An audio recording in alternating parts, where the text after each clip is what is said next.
Hello everyone, this is Dr. Krishan. I am consultant ENT head and neck surgeon based in Delhi. I am co-convener at Indian Medical Association. आज हम बात करेंगे कुछ important बातें specially influenza H3N2 pandemic को लेके और भी दो तीन जनरल बातें जो मुझे लगता है कि हमारे कान नाक गले के मरीजों को जानना चाहिए, जो उनको स्वास्थ्य में बहुत मदद करेगा। सबसे पहले इन्फ्लुएंजा के बारे में बताएंगे कि इन्फ्लुएंजा में कई बार क्या होता है, आप शीशे में मुंह खोल के मरीज देखते हैं तो उसको कंजेशन दिखता है, लाल लाल दिखता है, उसे लगता है ये ऐसे तो बैक्टीरियल इन्फेक्शन में भी होता है, या टॉन्सिल बहुत बड़ा कन्फ्यूजन होता है आजकल मरीजों में कि ये टॉन्सिल का इन्फेक्शन है, टॉन्सिलाइटिस है। तो इन्फ्लुएंजा में टॉन्सिलाइटिस, फेरेंजाइटिस, लेनिंजाइटिस तीनों हो सकता है। लेकिन एक बहुत इंपॉर्टेंट चीज़ है, आपको खुद से एंटीबायोटिक ना लेना है, ना ही कोई डॉक्टर आपको एंटीबायोटिक देगा। एंटीबायोटिक आपको नहीं लेना है क्योंकि एंटीबायोटिक से इसके अपने नुकसान है। एक तो एंटीबायोटिक रेसिस्टेंस होगा, प्लस ये वायरल इन्फेक्शन है, इस पे एंटीबायोटिक्स का असर नहीं होता। सो आपको ये चीज़ ध्यान देना है। सिम्टोमेटिक ट्रीटमेंट होंगी। सिम्टोमेटिक ट्रीटमेंट से मेरा क्या मतलब है? सिम्टोमेटिक ट्रीटमेंट में एक आपको डिकंजेस्टेंट देंगे, जैसे कि कॉमनली हम लोग मोंटेलिकास फेक्सोफेनानिन का कॉम्बिनेशन देते हैं, या क्लोरोफेनरामिन का देंगे, या लिवोसिट्राजिन देंगे। तो मोस्ट कॉमनली जो दी जाती है मोंटेलिकास फेक्सोफेनाडिन का कॉम्बिनेशन, या फेक्सोफेनाडिन प्लेन देंगे, depend on the condition of the patient, वो देंगे। इससे क्या होगा, कंजेशन कम होगा, तो आपको जो डिस्कम्फर्ट है वो धीरे धीरे कम होगा। दूसरी चीज़, आपको एक इंजाइम देंगे। क्यों? क्योंकि कोई भी बैक्टीरियल और वायरल इन्फेक्शन होता है तो गले में सूजन हो जाता है। सूजन जो होता है उससे क्या होता है, आप कुछ भी निगलते हो, चाहे थूक निगलोगे, पानी पियोगे, या कुछ खाना खाओगे तो दर्द होगा। तो उसमें जो ये क्या है, ये आपकी क्वालिटी ऑफ लाइफ इंप्रूव कर रहा है, सिम्टोमेटिक इंप्रूवमेंट हो रहा है। सो आपका धीरे धीरे लक्षणों में आराम आएगा और धीरे धीरे आपके सिम्टम्स में बहुत आराम आ जाएगा। इसके बाद क्या है, आपको एक नमक पानी के गरारे हैं। नमक पानी के गरारे एक बहुत रामबाण इलाज है, जिस स्पेशली गले के इन्फेक्शंस में। नमक पानी के गरारे जो होते हैं, जो सॉल्ट होता है वो पानी सोखता है तो सूजन नेचुरली कम करता है। दिन में 3 से 4 बार एडवाइस करते हैं, 1 ग्लास में आधा चम्मच नमक डाल के। इसके बाद पोविडाउन आयोडीन गार्गल, अलग-अलग कंपनी के नाम से आता है, एम गार्गल आता है और भी काफ़ी कुछ आता है। उसको 1 ढक्कन दवाई 2% जो होता है नॉर्मली, वो 2% और 0.5% देते हैं। 2% दे रहे हैं तो 1 ढक्कन दवाई 1 ढक्कन पानी मिला के आपको करना है।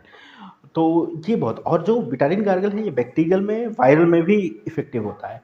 कोविड के ड्यूरिंग काफ़ी स्टडीज़ हुई थी जिसमें फ़ायदा ये पता चला था कि वायरल इन्फेक्शन में काफ़ी अच्छा कंट्रोल होता है ये पोविडान आयोडीन गार्गल का। तो ये आपको समझना है। इसके और एंजाइम्स जो हम देते हैं सिलेटोपेप्टाइडेज़, उसके साथ-साथ एक हम पेन किलर भी कॉम्बिनेशन जनरली देते हैं। जैसे कॉमनली हम जो देते हैं एसिक्लोसिरा वगैरह के नाम से देते हैं, तो एरिस्टो कंपनी का।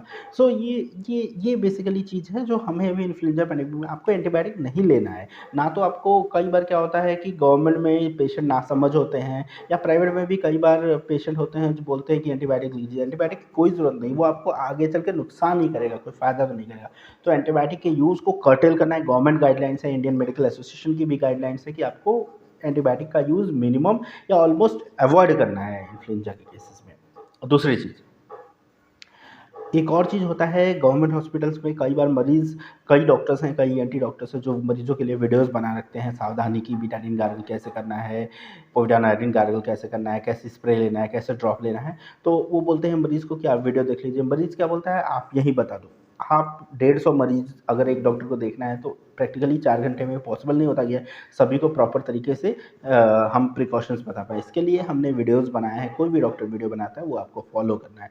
दूसरी चीज़, आपको थोड़ा पेशेंस रखना है, हड़बड़ी नहीं करना है ओपीडीज़ में, स्पेशली गवर्नमेंट हॉस्पिटल की ओपीडीज़ में, और समय के साथ आपको बदलना है। पहले क्या था, टेक्नोलॉजी का उतना ज़्यादा रोल ट्रीटमेंट में नहीं था, अब आपको ट्रीटमेंट में बहुत ज़्यादा रोल है। तो आपको यूट्यूब वगैरह के वीडियोज़ देखने हैं, उनको फॉलो करने हैं, वो करोगे तो आपको टाइम टू टाइम बहुत फ़ायदा होगा और आप जल्दी इम्प्रूव होगे। अनटिल अनलेस, एक बार क्या होता है कि अभी आज एक गवर्नमेंट हॉस्पिटल में एक पेशेंट था, उसको हमारी कलीग ने एक इंजेक्शन लगाया। बेसिकली उसको किलवाइड था, कान में जो पियर्सिंग कराते हैं, वो पेशेंट बार बार पियर्सिंग करा रही है, और कई लोगों में ये जेनेटिकली देखा गया है, टेंडेंसी होती है किलवाइड बनने की।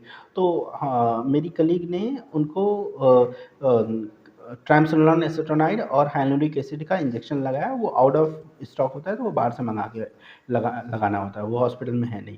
तो अब वो बाहर से लगाए, उसके बाद पेशेंट्स आके बोल रहा है कि जनरली हम क्या करते हैं, 2 ml लेते हैं और एक बार में ही यूज़ करना होता है, अगर उसको हम रीयूज़ नहीं कर सकते।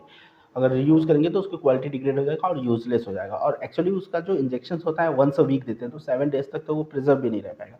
सो ये चीज़ उन्होंने, वो बाद में पेशेंट आके बोल रहा है कि आप थोड़ा-सा ही दवाई लगाए होंगे, मुझे दवाई दिखाइए। तो मैं आपको बताऊँगा, डॉक्टर मैं आपको बताऊँगा कि कभी आप ऐसे नेचर ना रखें, because already health care professionals में डॉक्टर्स काफ़ी बर्डन होते हैं, डेढ़ 150 मरीज़ देखना, उनका प्रोसीजर करना, स्पेशली ईएनटी जैसी ब्रांच में।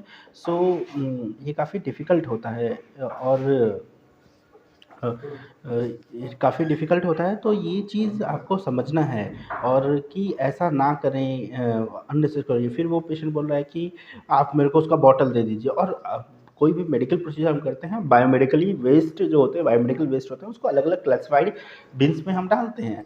तो फॉर एग्ज़ाम्पल जो ग्लास एम्पुल्स होते हैं, उसको ब्लू कंटेनर में डालते हैं। और भी जो चीज़ होता है, तो वो जो हम ये चीज़ अब डिस्कार्ड कर दिया, दैट पेशेंट वाज़ आस्किंग। तो मैं आपको पेशेंट ये बोलूँगा कि आप मैच्योर बिहेवियर रखिए। वो जो एम्प्यूल्स होता है, हार्डली वो दोनों, अगर 2 एम्प्यूल मँगाया गया है हेलोनिक एसिड का और ट्राइम्सोलिन एसिटेट का, तो वो हार्डली कॉस्ट किया होगा ₹400। आप क्या सोचते हो, the doctor who is earning means a doctor's salary is 100 times of that in a day. तो वो एक एमपीएल से क्या कर लेंगे, तो आप कभी भी आमिर खान या फिर गधों जैसे विवेक बिंद्रा जैसों की बातें अगर फॉलो करके आप हेल्थ केयर प्रोफेशनल्स या हेल्थ केयर सिस्टम पे डाउट करोगे, तो इससे फ़ायदा किसी का नहीं होगा, लेकिन नुकसान एक इंसान का ज़रूर होगा। वो किसका होगा? वो आपका होगा। तो हैव अ मैच्योर बिहेवियर रखिए, और हेल्थ केयर प्रोफेशनल्स में से फ़ायदा उठाइए। Here are many doctors who there are most of the doctors, almost all the doctors are there to help you, चाहे वो गवर्नमेंट सेक्टर में हो, प्राइवेट सेक्टर में हो। बस आपका अप्रोच हेल्थ केयर के लिए अच्छा होना चाहिए। आप जैसे ऐसे बिहेवियर रखोगे, एंड एट द एंड आपका ही नुकसान होगा। Thank you.